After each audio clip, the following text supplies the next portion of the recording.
Alors des images insoutenables, en même temps une volonté du gouvernement de contrer cette radicalisation.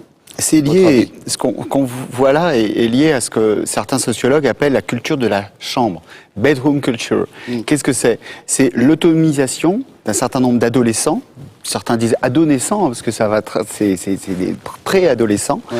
Qu'est-ce que c'est la culture de la chambre? C'est simplement une distanciation par rapport aux parents et une prise d'autonomie. C'est-à-dire qu'on est dans sa chambre, de la maison dans la maison. C'est-à-dire qu'on est dans la maison des parents. En même temps seul face à Internet, on l'a dit. Non, alors avant, pas seul face à Internet. La culture de la chambre, dans les années 60, c'était les yéyés, c'était la musique, le transistor, etc. Donc la chambre était une culture du jeu. Ouais. Une culture J-E-U. Ouais. Et c'est devenu une culture de la relation depuis les médias et en particulier les réseaux sociaux. Ça veut dire que dans sa chambre, on rencontre deux types d'individus.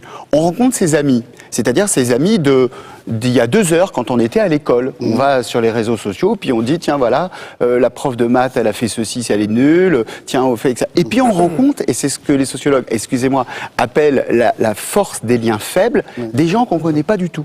Et ces gens qu'on connaît pas du tout, la force des liens faibles, vont proposer, ce que vous disiez tout à l'heure, des sociabilités verticales qui manquent dans la société actuelle où tout est horizontal. Il n'y a plus de nation. Il n'y a plus une religion. Là, c'est des sociabilités radicales. C'est radical et vertical. Ça veut dire qu'on vous propose un pack, clé en main, de qui tu peux être, ton identité. Tu vas devenir un héros. En quelques mois, tu vas devenir un héros. Et les adolescents, dans cette rencontre-là, eh bien, ça peut précipiter ce passage et cette découverte, cette perte. Et d'appartenir à une communauté, donc de gens socialement isolés peuvent vraiment créer leur communauté à travers les réseaux sociaux, voire djihadistes. Mais il y a un autre problème qui me semble quand même important, le traitement médiatique de tous ces vidéos. Là, par exemple, je trouve qu'on a trop montré. Et ça arrive souvent, donc on nous fournit... Le but, c'est de montrer ce qui se passe sur le web, là, c'est juste... Oui, mais quand même, est-ce qu'il faut réellement le montrer? Est-ce qu'il faut montrer le drapeau de Daesh? Est-ce qu'il faut montrer ces combattants français avec des armes? Est-ce qu'on ne cite pas comme ça encore plus de curiosité? Moi, alors je suis d'accord avec vous sur les images de propagande qui ont été d'ailleurs qualifiées comme telles, mais non, c'est un vrai débat qu'il faut mener. Comment cacher dans les médias ce que, comme le disait très bien François Durper, les jeunes, les adolescents, les préadolescents voient dans leur chambre? Oui, il faut le contextualiser, mais il ne faut pas trop montrer des images de Daesh. Parce que vous savez, Issam Medefraoui, la différence entre les jeunes qui voient ces images dans leur chambre et nous, c'est que nous, on décortique. Là. Oui, mais là, on donne des exemples. Non, nous avons une approche pédagogique, ce qui n'est pas le cas dans la chambre. Je suis à la fois d'accord et pas d'accord. C'est-à-dire que je suis complètement d'accord. Ce qu'il faudrait faire, c'est ne pas montrer ces images. Est-ce que c'est possible? Non. On est dans une société du flux. Donc la seule solution, c'est de faire effectivement ici, de déconstruire et de faire à l'école de ce qu'on appelle la média-littératie, c'est-à-dire d'analyser, de déconstruire. Parce que de toute façon, ils les verront eux-mêmes. J'ai écrit beaucoup sur ces images, mais par exemple, tous les 2 semaines, quelquefois tous les 2 jours, je reçois une média qui me demande de commenter ces vidéos. Il ne faut pas réellement le faire. C'est-à-dire, il faut toujours contextualiser, expliquer qu'est-ce que c'est le djihadisme. Et c'est-à-dire, beaucoup de médias qui montrent, par exemple, une vidéo d'exécution et coupent juste avant l'exécution. Donc, il y a un vrai débat à mener sur le traitement médiatique de cette horreur et tout ça. Tout ce que j'essaie de... D'accord. Alors, on va en prendre une question. Avant peut-être celle de Claire, il y en a 2 là. D'accord. On va prendre les 2 d'ailleurs. Allez-y, mademoiselle, le micro. Oui, bonjour Madame Fofana. Donc je suis danseuse chorégraphe et militante associative depuis plusieurs années. Oui. Et donc fort de tout ce qui est dit là, et je trouve ça très intéressant. Mais moi, ce que je voulais savoir, ce que je n'ai pas entendu, c'est la place du jeune. Tout à l'heure, le monsieur disait à juste titre qu'on avait un souci dans la valorisation de soi. Je pense que tous ces problèmes on doit voir les images, on doit pas les voir, qui dit quoi, c'est pas ça le souci en réalité. C'est qu'à un moment donné, un jeune qui va être bien dans ses baskets et qui va savoir pourquoi il fait les choses, il sera moins tenté qu'un jeune qui est perdu. Donc le vrai problème, même s'il voit les images, ce que vous dites. Même s'il voit les images. D'accord. Je pense que vraiment le vrai problème et la vraie question, ce serait de savoir aujourd'hui qu'est-ce que le gouvernement fait, parce que ça c'est pas un problème qui est né d'aujourd'hui. Ça fait 30 ans qu'on est dessus. Aujourd'hui, nous sommes les dommages collatéraux de ce qui s'est passé depuis plusieurs années. On nous laisse parquer dans des endroits, tant que ça va bien, tant que ça chauffe pas, on nous pose pas de questions. Aujourd'hui, ça ressort, c'est trop facile de dire oui, bon alors on va cacher les images, c'est bien, c'est pas bien, on va mettre des vidéos, c'est pas ça le problème. C'est qu'à un moment donné, il faut prendre chaque enfant, chaque personne, les responsabiliser, les aimer dans ce qu'ils sont et les respecter. Tant qu'on n'a pas fait ça, on n'arrivera à rien. On ne peut être que d'accord avec vous. Réaction de Ménélique. Mais c'est même pas prendre chaque enfant, c'est faire vraiment un plan pour que les gens aient des perspectives. C'est vraiment une question de perspective. Moi, par exemple, dans ma famille, nous sommes catholiques, enfin, pas pratiquants mais catholiques. J'ai 5 frères, 2 de mes frères sont devenus musulmans, mais pourtant ils ne sont pas tombés dans un extrémisme ou bien dans une radicalisation. Simplement, ça dépend. Donc ils sont convertis à l'islam, mais sont sombrés dans le radicalisme. Bien sûr, mais ça dépend. Exactement, exactement. Donc ça dépend du contexte, ça dépend de ce qu'on propose, ça dépend du plan que chacun a de sa vie et de la vision qu'il en a. Voilà. Alors vous nous amenez tout naturellement aux solutions qui sont proposées, que nous a proposé Samir Sabi dans son reportage, c'est-à-dire des sites pour repérer la radicalisation de certains jeunes, s'ils commencent à s'habiller d'une certaine manière, à faire trop pousser la barbe, à être un peu renfermé sur lui-même. Alors qu'est-ce que vous en pensez, vous, Mourad Ben Chalabi? Moi je pense que c'est très dangereux cette infographie. Ouais. Pourquoi? Parce qu'elle crée de la confusion. Jeune, j'ai vu une baguette barrée en disant oui, s'il change de régime alimentaire, il faut s'inquiéter. Je pense que c'est... C'est le site du ministère de l'Intérieur. Il ne faut pas confondre une pratique religieuse, après on peut ne pas être d'accord sur la façon de pratiquer, etc., et le terrorisme. L'engagement dans la lutte armée est une pratique voilà, qui est très visible. Donc, il faut faire attention. Beaucoup de parents qui m'appellent en me disant « Oh là, ma fille, elle commence à changer, elle ne mange plus, elle mange du halal, etc. Ça y est, elle va partir en Syrie. » Puis moi, je suis obligé de leur dire « Attends, c'est plus compliqué que ça. » Mais parce qu'on a tendance à simplifier après. La radicalisation, c'est quoi? Qu'est-ce que c'est? La définition qu'on apporte, elle est très limitée, elle est très biaisée. De quoi on parle? C'est des idées? Faut expliquer d'abord ce que c'est. C'est un ressentiment avant tout. C'est un sentiment d'injustice. Donc il y a aussi une dimension politique qu'il faut pas nier. Il y a des conflits qu'on voit défiler. Puis en plus avec l'internet. Parce qu'on présente toujours des jeunes comme étant manipulables, influençables. Or on se rend compte qu'il y a beaucoup de personnes en Syrie qui ont eu une éducation, qui sont assez cultivées, et qui connaissent un peu le contexte international. Et quand les gens reviennent, le peu de journalistes qui sont allés là-bas disent finalement il y a un discours politique derrière sur des musulmans qui ont été mais c'est pas ça, c'est surtout que c'est que politique en réalité. C'est-à-dire que la religion, évidemment, c'est le carburant. C'est évidemment pour justifier, pour légitimer, pour donner les arguments, etc. Mais c'est que politique. L'État islamique, c'est quoi? C'est un groupe qui veut prendre du terrain, qui veut s'accaparer une partie de l'Irak, etc. Donc, la religion, c'est le prétexte. Moi, je suis parti en Afghanistan, c'était la même chose. Moi, j'étais à Guantanamo, j'ai parlé avec des responsables talibans qui m'expliquaient, quand j'étais là-bas, qui m'expliquaient que eux, il y avait évidemment la manipulation des services pakistanais, qu'il y avait des luttes de terrain entre Pashtuns, Farsi, etc., que c'était en réalité que politique. Après, la religion, évidemment, ça c'est pour fédérer. Il n'y a rien de plus efficace que pour fédérer que la religion. Parce que là, pour le coup, on a tous un objectif commun. Et on est prêt au sacrifice. Vous parlez déjà de l'État islamique à l'époque? Les talibans, c'est la même chose. C'était quoi la différence avec les talibans? C'est un État aussi. C'est un État islamique, le régime des talibans. Il y a rien de nouveau. Le mot religion, religaré, il y a relier. Hein, donc c'est fait pour ça. La religion, c'est pour relier. Mais ce qui est très intéressant, c'est qu'effectivement, c'est pas plus de Coran qui aboutit à cette dérive. C'est pas plus de Coran. Parce que vous avez vu ce terroriste qui avait le Coran pour les nuls dans son bagage. Donc ça veut dire que c'est pas plus de Coran. C'est une mauvaise lecture où ce sont des raccourcis. Si je puis me permettre. Moi, je suis plus religieux aujourd'hui. J'ai jamais autant lu le Coran qu'à Guantanamo d'ailleurs. J'ai jamais autant médité. Je suis plus religieux aujourd'hui parce que c'est à Guantanamo, c'est très difficile de prendre la distance avec la religion parce que le système était comme ça. Je suis plus religieux aujourd'hui, mais je me sens pas plus énervé. Voilà, c'est pas une contradiction. C'est pour ça, faut pas faire attention. Peut-être au contraire, vous êtes plus apaisé. Ça donne les outils surtout. Au contraire, quand on maîtrise la religion, on a les outils pour prendre des distances, pour pouvoir justement pas tomber dans certaines dérives. Je pense qu'au contraire, c'est plutôt de nature à arranger les choses qu'à les rendre plus compliquées. Et Sam, sur les solutions. Comment vous sorti vivez la République aujourd'hui? Parce qu'à un moment donné, il y a dû avoir une scission. Est-ce que vous vous identifiez à la République avant par rapport aujourd'hui, vous qui vous en êtes sorti, la République, ça représente moi, je raconte un truc qui étonne souvent les gens. Je leur dis, moi, je me suis jamais autant senti français qu'à Guantanamo. Oui.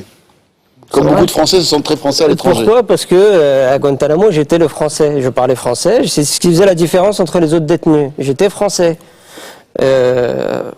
Donc, tout ça pour dire qu'évidemment, moi, j'ai parlé le fait aussi. À un moment donné, c'est vrai que je suis parti en Afghanistan parce que c'était aussi sortir du ghetto. C'est aussi simple que ça. Alors, question, et puis je vous laisserai réagir, Issam El Defraoui, juste après. Je vais juste permettre de rebondir, puisque c'est un petit peu un sujet sur lequel on travaille chez FS Vivre Sans Frontières. Je suis complètement d'accord avec ce dont on a parlé tout à l'heure, c'est-à-dire que pour moi, tout extrémisme au sens large est majoritairement dû au manque de perspective des jeunes, au sens général du terme.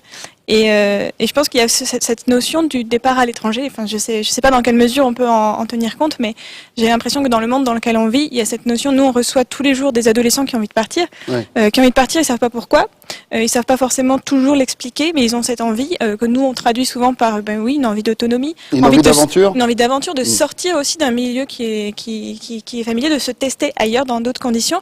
Et est-ce que ce serait pas un investissement finalement rentable, un investissement public nécessaire de permettre que cette expérience-là, que cette ouverture internationale, soit accompagnée et soit encadrée et d'investir pour qu'elle soit accessible aussi au plus grand nombre, ce qui n'est pas le cas aujourd'hui. D'accord, c'est une bonne question. Vous aviez, ça rejoint un peu votre expérience, Mourad Benchelali, puisque vous aviez envie de partir, vous aviez envie d'aventure, vous avez eu cet appel familial, donc ça peut être le cas de nombreux de nos jeunes.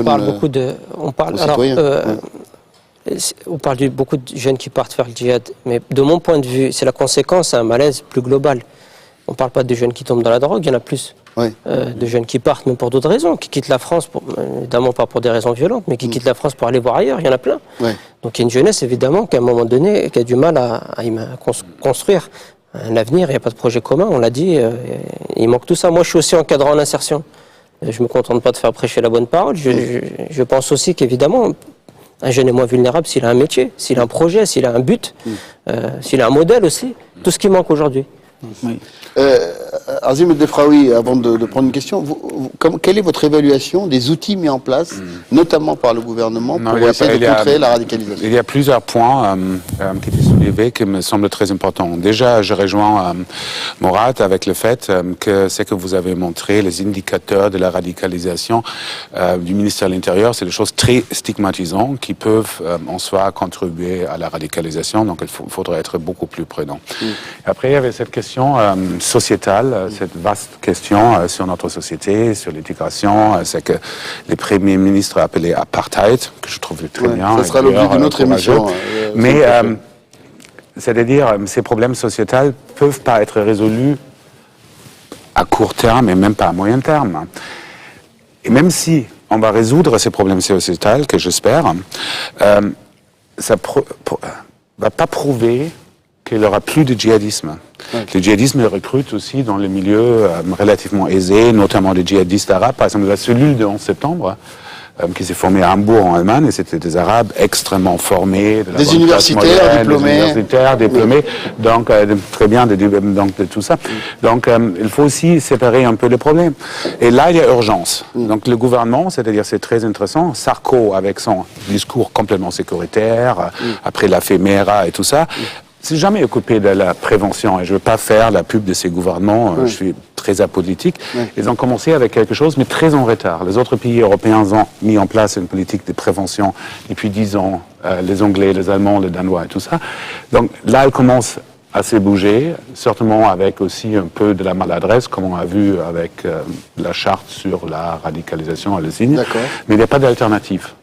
Donc ça va prendre plus d'ampleur et c'est un processus d'apprentissage et il n'y a pas d'alternative à des campagnes de prévention, à des campagnes de déradicalisation. Comme fait Mourad et comme vous avez commencé à faire, et il y a d'autres questions, mais avant ces questions, on va suivre le micro-trottoir qu'a réalisé Khalidoussi, regardez.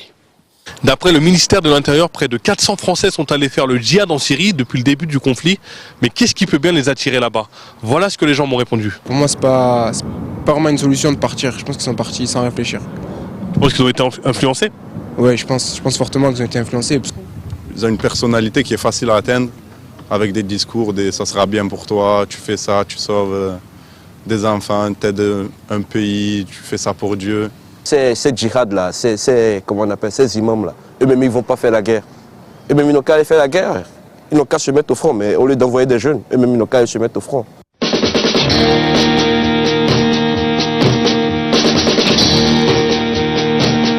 T'es pas tenté, toi, pour faire le djihad? Il y en a tellement qui vont, je me dis peut-être ça peut tenter les gens, non? Ah non, moi non. Non, vraiment, c'est vraiment quelque chose que, quand on voit tout ce qui se passe à la télé, tout ça, c'est vraiment... Moi, ça me fait mal au cœur de voir quelque chose comme ça, du coup, c'est vraiment pas quelque chose que je pourrais faire.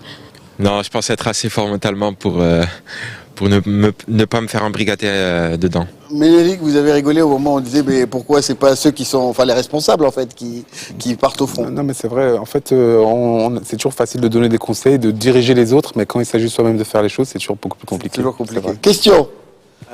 En m'inscrivant dans la droite ligne de ce qui a été dit, en fait, à la recherche de l'idéal pour les jeunes-là qui veulent aller s'aventurer dans d'autres pays autres que la France, je pense que la France devrait être cet idéal. C'est cet idéal que devrait proposer la France. Un idéal démocratique, un idéal où les enfants se sentiraient bien chez eux.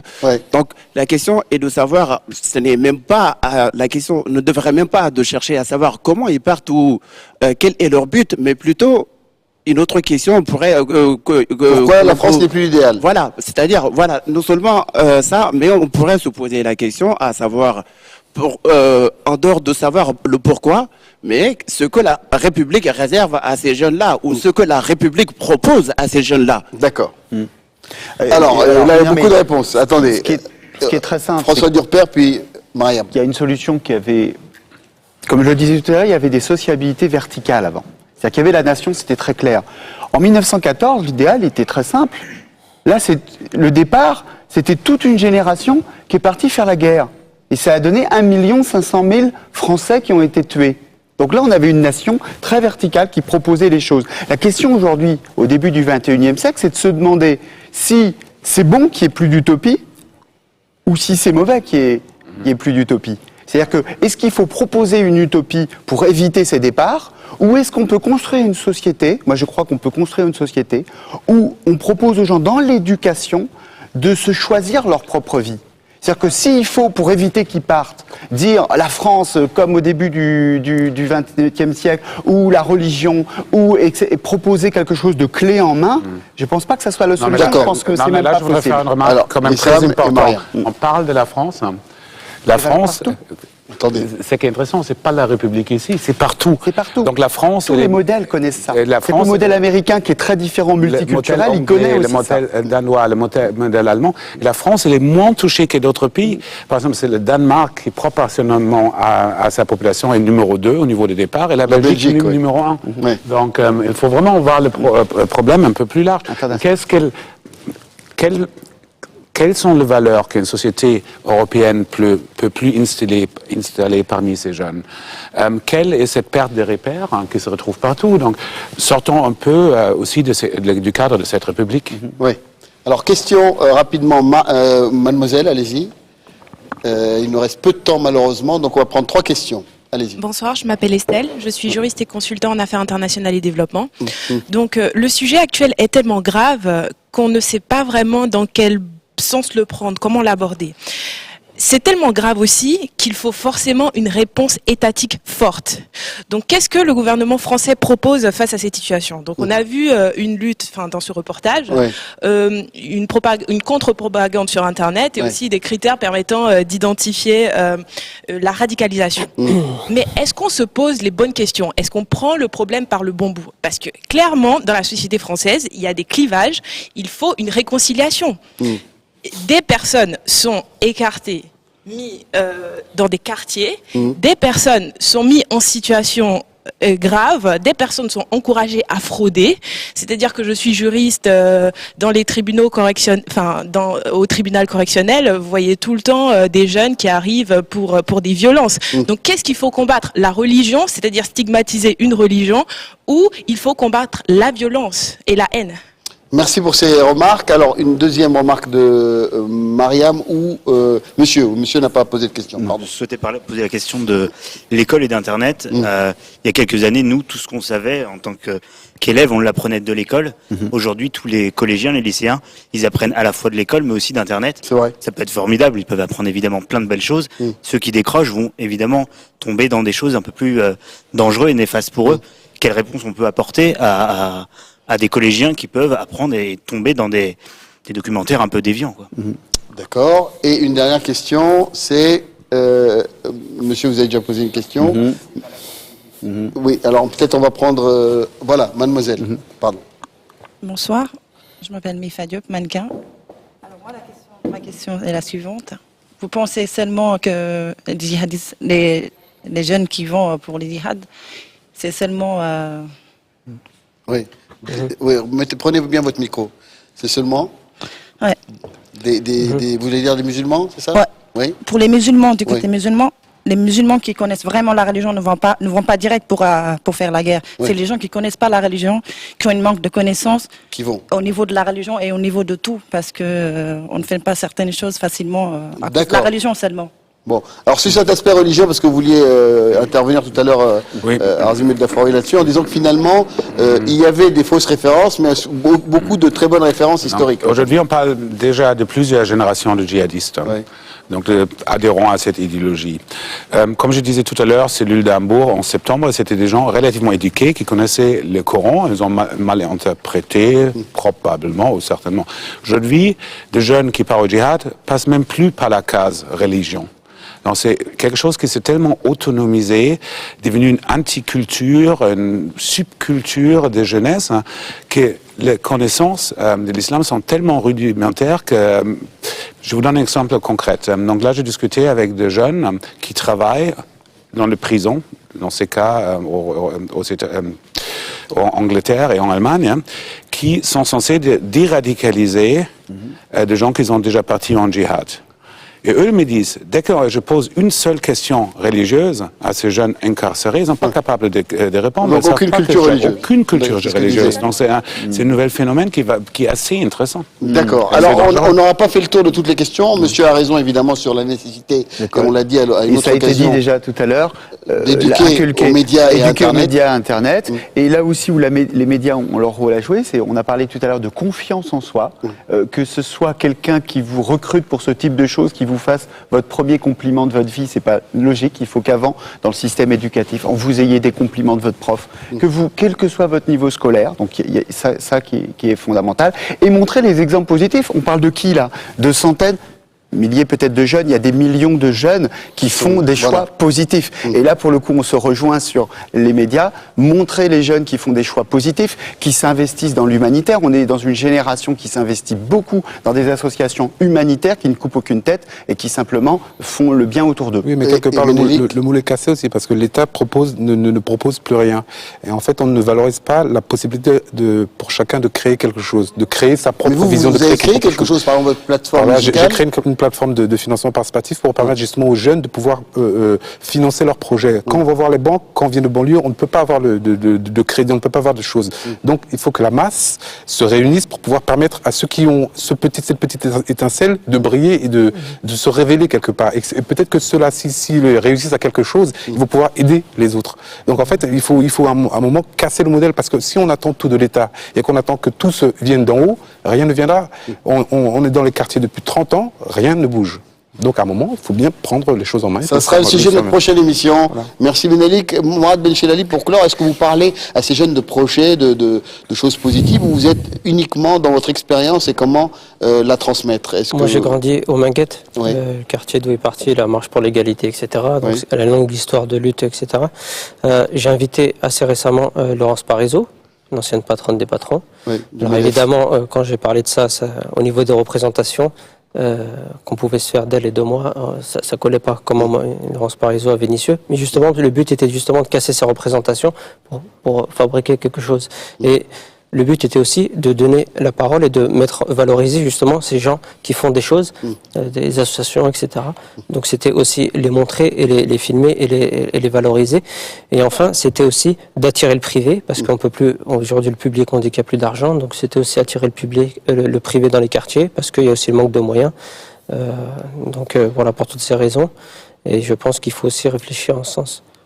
Merci infiniment, j'ai pris grand plaisir à discuter avec vous et je suis un peu frustré qu'on ne puisse pas poursuivre la discussion. Merci à tous ces jeunes formidables qui ont des projets, qui ont posé des questions. Merci Mourad Benchelali, Arzim El-Dafraoui, merci François Durper, Menelik, Claire, Mariam et tous les autres. On va se retrouver très bientôt pour un autre Toutes les France. Vous le savez maintenant, il sera consacré à cette question d'apartheid social, ethnique et territorial. Au revoir.